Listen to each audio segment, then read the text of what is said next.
বেসির উদ্দিন ফারহানা, আসলে আমার কাছে মনে হয় যে 5 আগস্টের পর থেকে যারা বাংলাদেশের সবচেয়ে মানে যৌক্তিক কথা তুলে ধরছেন তার মধ্যে ব্যারিস্টার রুমিন ফারহানা একজন। 5 আগস্টের আগে তো বটেই, কিন্তু 5 আগস্টের পরে অনেক বেশি যৌক্তিক জায়গা থেকে এটা বলছেন, এবং এর জন্য আমি দেখতে পাচ্ছি যে তিনি বিএনপির মধ্যেও অনেক সমালোচিত হচ্ছেন। তিনি মানে মানে অনেক জায়গা থেকে বলা হচ্ছে যে তিনি যথেষ্ট পরিমাণে বিএনপি আর থাকতে পারতেছেন না, অন্যদিকে চলে যাচ্ছেন।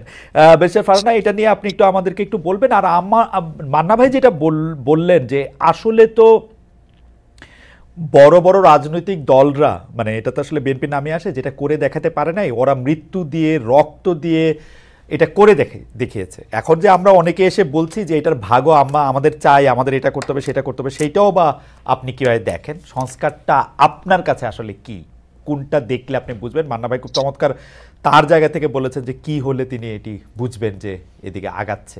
আপনার কাছে আমরা একটু শুনতে চাই। আপনাকে অসংখ্য অসংখ্য ধন্যবাদ খালেদ ভাই।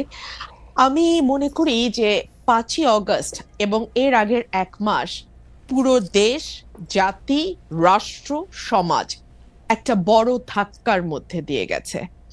এমন একটা অভ্যুত্থান যেটা হয়তো আর ঠিক অভ্যুত্থানটি হবার 1 সপ্তাহ আগেও কেউ চিন্তা করতে পারে নাই, এবং মোটামুটি সকল রাজনৈতিক দল সহ দেশের মানুষও এক প্রকার মেনে নিয়েছিল যে 2028 সাল পর্যন্ত অ্যাটলিস্ট চোখ বন্ধ করে আওয়ামী লীগ থাকবে, এবং তারপরেও আরো 5 বছর থেকে সেটা সেই 41 পর্যন্ত গড়াবে কিনা সেটা নিয়ে নানান তর্ক বিতর্ক বা কিছু কথাবার্তা হয়তো সমাজে বা রাজনীতির মাঠে চালু ছিল।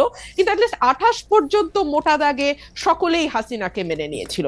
কিন্তু এর মধ্যে যে হঠাৎ করে এমন একটি ধাক্কা আসবে, সেটা আজকে বুকে হাত দিয়ে সকলে যদি যার যার কাছে নিজের সৎ থেকে আয়নার সামনে দাঁড়িয়ে নিজেকে প্রশ্ন করে, আমার মনে হয় তারা তাদের উত্তরটি পেয়ে যাবে।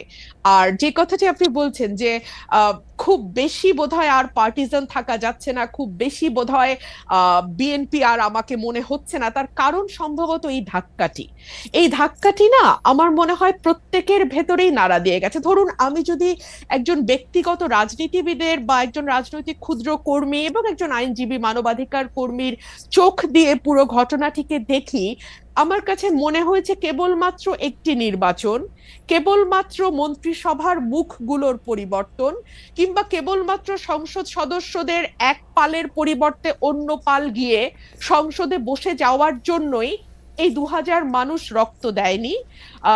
আবু সাইদ একেবারে নির্ভীক চিত্তে একটা গুলি, তারপরে আরেকটা গুলি, এবং ধীরে ধীরে তার মাটিতে বসে পড়া, এই বিষয়গুলো আসলে না এক পাল মানুষের বদলে আরেকটা পাল মানুষের বসে যাবার জন্য হয়নি।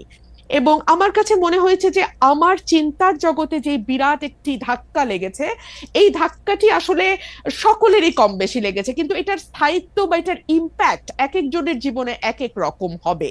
ধরুন, আমার কাছে মনে হয়েছে যে একটি সুষ্ঠু নির্বাচন, বাংলাদেশে যদি একটি সুষ্ঠু নির্বাচনের ধারাবাহিকতা থাকতো তাহলে কি হতো?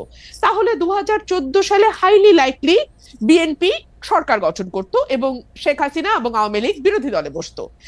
18তে গিয়ে হয়তো আবার তারা ক্ষমতায় যেত, 24-এ হয়তো আবার অন্য আরেকটি দল বিএনপি হয়তো ক্ষমতায় আসতো। এভাবে একটা পালা বদলের মধ্যে দিয়ে যেত, এবং পালা বদলের মধ্যে দিয়ে গেলে যে বিষয়টি হতো খালেদ, আমার কাছে মনে হয় রাষ্ট্রের যে প্রতিষ্ঠানগুলো যেগুলোকে দুমড়ে মুচড়ে ভেঙে ফেলা হয়েছে 15 বছরে, সেই প্রতিষ্ঠানগুলোকে এভাবে হয়তো ভেঙে ফেলা যেত না। আজকে যেভাবে আমরা দেখতে পাচ্ছি মসজিদের খতিব থেকে শুরু করে একেবারে পাড়ার স্কুলের হেডমাস্টার পর্যন্ত পালিয়ে যে প্রাণ বাঁচাচ্ছেন, কারণ সোশ্যাল টেক্সচারটা পুরোপুরি নষ্ট হয়ে গিয়ে একেবারে প্রান্তিক লেভেল পর্যন্ত সকলকেই এক দলের সদস্য হয়ে যেতে হচ্ছে, এই অবস্থাতে বাংলাদেশ যেত না। একটা পাওয়ারের তো একটা ব্যালেন্স থাকে, ভার্টিক্যাল এন্ড হরাইজন্টাল। ভার্টিক্যালটা হয় রাষ্ট্র, হরাইজন্টালটা হয় সমাজ। কিন্তু আমাদের এই সমাজের টেক্সচারটাকে, সমাজের বুননটাকে খুবই সিস্টেম্যাটিক্যালি হত্যা করা হয়েছে, এবং হত্যা করা হয়েছে খুবই একটা পারপাসফুলি, একটা মানে লক্ষ্যকে সামনে রেখে। লক্ষ্যটা হচ্ছে আমাকে যে কোনো মূল্যে ক্ষমতায় থাকতে হবে। সুতরাং এইরকম ভুল যদি পরবর্তীতে কোনো রাজনৈতিক গোষ্ঠী এই ভুলটি করবার ন্যূনতম চেষ্টা করে, এই দেশের মানুষ কিন্তু মরতে শিখেছে, এবং ওরা কিন্তু একটা ভীতির মধ্যে ছিল। হ্যাঁ, 15 বছর লিখতে ভয় পায়, বলতে ভয় পায়, নিজেকে এক্সপ্রেস করতে ভয় পায়, ইচ্ছা করে একটা পালের মধ্যে লুকিয়ে থাকে। ব্যারিস্টার